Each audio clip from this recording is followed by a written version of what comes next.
بعض لوگوں کا توکل انتہا پر ہوتا ہے۔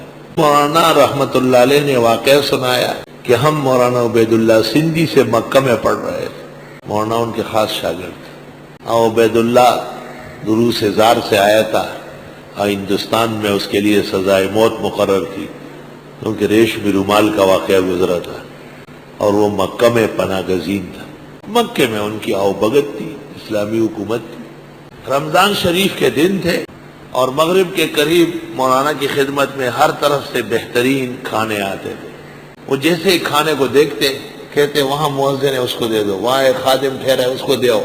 پھر مولانا نے کہا بالکل اذان کا وقت ہو گیا اور یہ شخص کوئی چیز چھوڑتا نہیں۔ کہا مجھے غصہ آ گیا۔ کہا میں نے کہا ہمارا قصور یہ ہے کہ آپ سے پڑھنے بیٹھے ہیں، ہم آپ کو انسان نظر نہیں آتے، کیا ہمارا روزہ نہیں ہے؟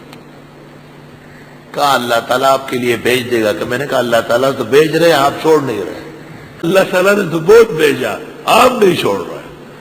چپ رہو، آرام سے بیٹھے رہو، اللہ آپ کے لیے انتظام کرے گا۔ کہا میں نے کہا مؤذن نے کھجور ہاتھ میں لے لی، اذان خان سیڑھیوں پہ چڑھ گیا، اب بس اذان ہو جائے گی اس وقت کا۔ مجھے کہا اس وقت اللہ آپ کے لیے لائے گا، چھوڑو۔ کہ ایک آدمی عین اس وقت جب مؤذن نے اللہ اکبر کرنا شروع کیا، اتنا بڑا ٹرے بہترین پلاؤ سے لدا ہوا، اوپر سبزیاں، اوپر فروٹ زبردست قسم کا، اور مولانا کی طرف بھاگتا ہوا آ رہا ہے، بھاگتا، حضرت معافی چاہتا ہوں اور یہ آپ کے لیے افطار ہے۔ کہ مولانا نے فرمایا یہ پختون مولوی کے آگے رکھو، اس کا جہنم جو ہے بہت گرم ہے۔ اور کہا مولانا نے کہا میرے آنکھوں سے آنسو گرنے لگے کہ ہمارے استاذ کا اللہ پر توکل کتنا بڑا ہے اور کتنا زبردست پھل اللہ ان کو دے رہا ہے۔